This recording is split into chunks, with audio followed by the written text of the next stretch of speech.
Hey y'all, it's Auntie Anita here. Can I tell you a little bit about Skool? Skool is a safe, comfortable, fun environment for men and women over the age of 25 to grow, to learn, to meet one another. That's the most important thing. You are going to meet other singles who are on their healing journey just like you are. You're going to meet other singles who are learning those healthy relationship skills and relationship tools in order to maintain a healthy relationship. The number one thing that people tell me all the time is, I'm going to therapy, I'm reading books, and I'm listening to podcasts. I'm doing my work. Where are the romantic partners that are also doing that? So that is what my heart craves most, is to put together good people who are doing their inner work, and together they can create and build something amazing. So check out my Skool. It's called Singles Seeking Soulmate, and I will see you over there soon. Good afternoon. All right, I know I'm late in jumping on because normally I would do it first thing in the morning, and I am actually just now going into the office. I'm gonna make this brief because I don't have a whole lot of time. I got a 1 o'clock appointment, but I want to remind everyone, so all of the men within the sound of my voice and all of the women within the sound of my voice, that we are biologically, evolutionarily designed for connection. Right now, one of the things I saw a lot last year is, and it continues, is this narrative that, men are lonely, women are lonely. Like, we keep trying to outdo each other in terms of, like, who doesn't need the other? This toxic independence, this I don't need nobody, I don't need friends. Like, now it's then gone over to the whole I don't need no friends. Like, that's the latest thing I'm seeing. Not only do you not need a man, now you don't need no friends. You don't need no friends. You've cut off your family. Like, this thing is getting ridiculous. Like, can I be honest? It's getting downright ridiculous. That, this toxic, hyper independent, all I need is me. I don't like people like that. I'm reclusive. I'm introverted, and I just don't know. Everyone needs connection. Everyone needs human connection. And let me tell you what's dangerous about this little game that y'all are playing. It's dangerous because it's like you're living in a vacuum, right? When you don't have people to bump up against, when you don't have people to check you and hold you accountable and hold that mirror up to your face, it's easy to be out here thinking that you're great all the time. You're perfect. You don't have any flaws. You don't have any triggers. That's the number one thing I tell people about this work that I help them to do, is you have to get in relationship with people to do it. Okay?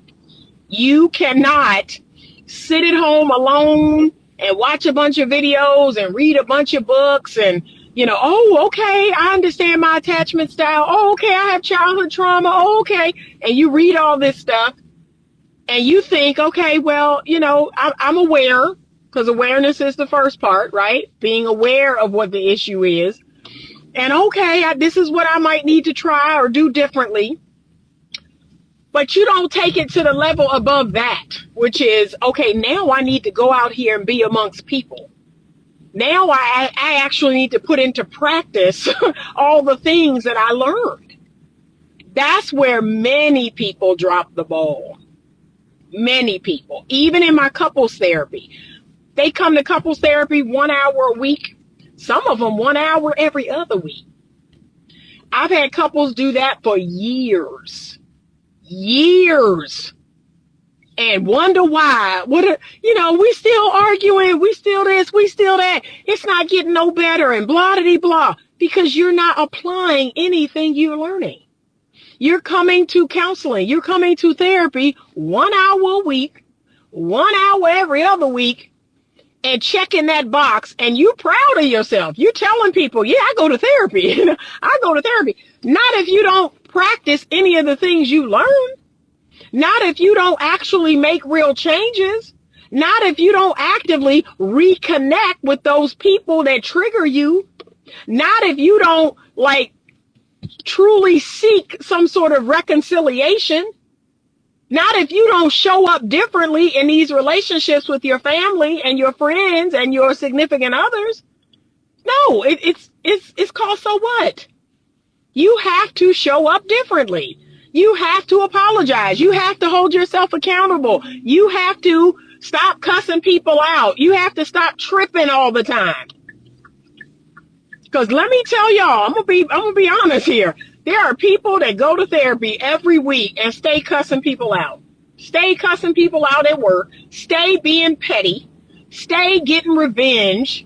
Stay getting people back, and yet they go to therapy every week. You have not learned a single thing from that experience because you got to grow. You've got to do the ego work. You've got to be the bigger person. And I don't mean, oh, let people dump all over you. You should have boundaries. Oh, heck yeah. But if you stay cussing people out, if you stay cutting people off for the littlest of things, if you don't call things out, if you don't address issues, you just run away, what are you doing? So we all need connection. And it's in that connection where we're going to find the healing. We heal amongst other people. That's why some relationships are not our forever person. Like, if I'm being honest, I've had relationships with men where I knew they weren't my forever person. I knew they were not my husband. I healed within that relationship, though. That's why I had it. I had that relationship with that good man, that calm man, that man that, wasn't cheating on me or lying to me or ignoring me. I had that relationship with that securely attached man to help me to heal, right? It helped him too. There were lessons that he learned in that relationship too. But sometimes that's how it is, y'all. Like, some of us feel a way about relationships ending when the truth is, okay, the time that you all had together, the purpose that it served is done. It's done. You don't need to feel a way about that. You don't need to feel like one person is wrong and the other person did you wrong. And no, all of my exes are not like bad people. You know how people talk, they love to talk about exes and they're an ex for a reason. I have lots, can I be honest? I have lots of men that I've dated who are exes that they're not bad people. Like, if they were to call me today, I would have a conversation. It would be a nice conversation. Okay? They're not my person, but we don't have to demonize our exes. We don't have to do that to recognize they're not my person. This is not the person I'm meant to spend the rest of my life with. This is not my person. I don't need to demonize that person in order to come to that realization. Remember, dialectical thinking says two things can be true at the same time. I have a lot of great exes, y'all, a lot. And they've taught me a lot. I've learned a lot. I've healed a lot in those relationships. I've grown a lot. And that is a part of it. A lot of people out here are not growing. They're not evolving. They're not becoming more securely attached because they're independent. They're on their own. They're not willing to do the work within the container of relationships. One of the videos that I didn't repost it, I don't think I did, was all about, should you cut your parents off? And are there reasons to cut your parents off? Can I be honest, y'all? Like, most of our relationships with our parents don't require us to be in no contact. Okay? And now it's this new wave of, put everybody in no contact, cut everybody off. Like, if people don't agree, if you have different politics, that's dumb. That's dumb. What I look like cutting my parents off because of religious differences or political differences or whatever. Unless, what do I tell y'all? What do I tell y'all? If there is chronic abuse, yes, I have to consider going into no contact with this person. If every time I come around this person, I feel abused, I feel, like they treat me like crap, right? And I feel abused, I feel horrible. Yeah, I have to consider how I'm going to manage that relationship. But just because somebody don't agree with your political views, that's not abuse. Okay? Like, can I be clear? That's not abuse. Just because I happen to be traditional and maybe some of my friends are more liberal, that's not abuse. They're not abusing me. We just have a difference of opinion about that thing. But now it's like, if everybody don't perfectly align to what you believe and what you got, just come on. Like, it's getting ridiculous. It really is. And it's giving this whole, if it don't line up perfectly with what I believe and what if people don't agree with everything, and we already went through it with the vaccine. How many friends did I lose over the vaccine? Like, can we be honest? And guess what? I don't miss them. Like, I don't miss them. That showed me who they were. Their true colors got shown through that whole fiasco. And I'm grateful that if this thing, are you serious? Like, you know me. You know my character. You know who I am and how I live. And because I've chosen not to do that, now I'm a horrible person? Yeah, no. So thank you. I appreciated that time. I really did, because it showed me who people were. Y'all, I done forgot my electrolyte solution. I'm looking around. I left my electrolyte solution sitting right on the counter. So now I got to mix one up when I get here. But anyway, we need to connect with people. And I just want the men and women on this that are watching this video to know, the women think, oh, the men are all going to die in nursing homes and this and that. And the men all think, oh, women are going to, they're going to die alone with their cats and their dogs. Baby, that's not a competition I want to be in. It's not a competition you should want to be in, because we all need connection. We need each other. We need our friends. We need our family. We need people. And it's completely ludicrous. Like, there's something deeper going on if you honestly believe that you don't need people. I have a couple of colleagues that have some crazy views about their pets, about their animals. And again, I don't think that way. I don't believe that. But, I would save an animal over a human. That's weird. That's weird. Okay? That's, to me, like, weird. That's getting kind of weird. Okay? Like, I get it. Humans are difficult. Like I said, I'm the first person to co-sign that. Humans are difficult. And they're messy. They're imperfect. They're flawed. But to say that you would run into a burning building and save a dog over a human being, you got something going on. Like, that's all I'm going to say about that. You got something going on. But we need each other. And I can't express that enough. We have to have connection. We need to heal within relationship. The relationship with my parents got 1,000 times better when I actually, because a lot of y'all don't know this, I went through a period of no contact with my mother for maybe 2 years, right? And this was when I was in college. She didn't do anything egregious to me. This was just me being an idiot, me being young and dumb, thinking I know things that I don't. But I went through a 2-year period of being in no contact with my mother. I don't know if I was in contact with my father then either. They're divorced. But, for 2 years, I didn't really have much contact with my mother or my father. But as I've grown older and as I've gotten wiser, instead of clocking all these years, having the same mindset as when I was 20, no, I'm 57. And now I recognize how idiotic that was.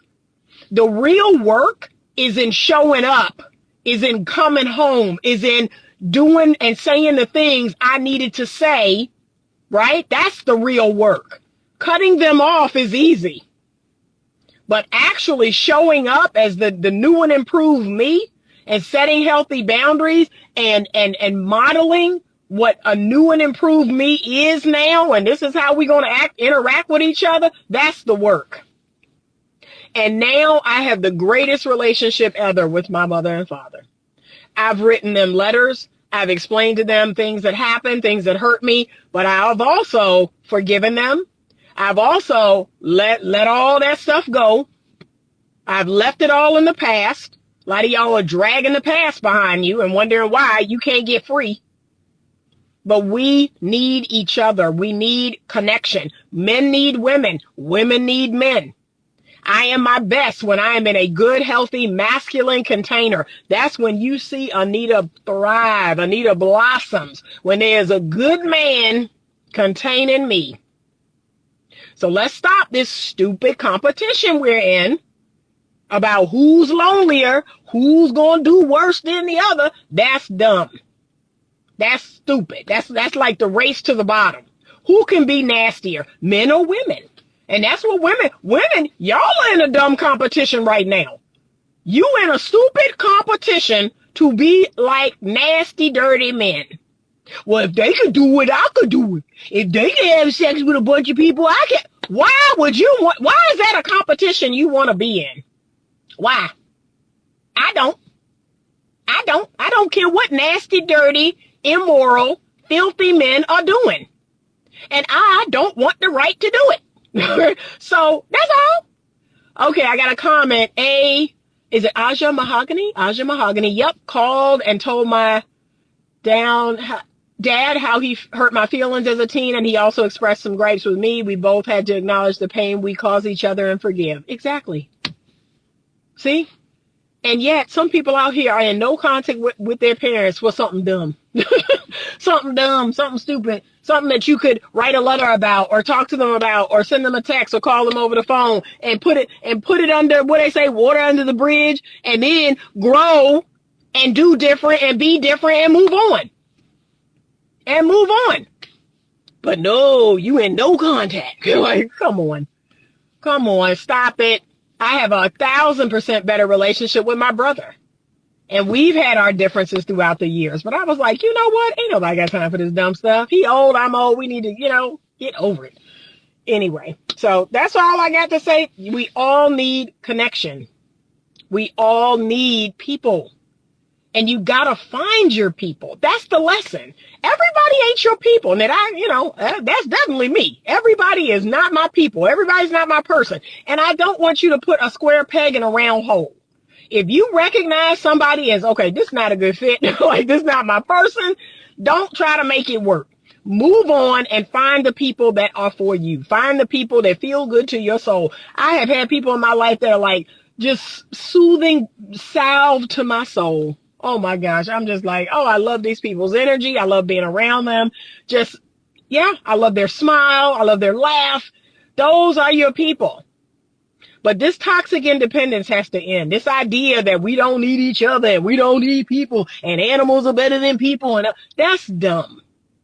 That's dumb. And you living in this vacuum and you don't have no mirrors put up to you, and now you thinking you better than everybody else and you got it all together. No, you don't. No, you don't. All right, I got to go because my client going to be here any minute. But that's the lesson for today. That's what I want people to ponder, think about. Okay? You need people. Find your people and be good to those people, and they'll be good to you. All right, if you're watching this on YouTube, please give it a thumbs up. I have to get back in the algorithm, and subscribe to the channel. Share this video with anyone you think could benefit from it. I appreciate you all. Have a great rest of the day. It is a beautiful 54 degrees headed to 60. So I'm excited. All right, have a great day. And as always, stay open to love.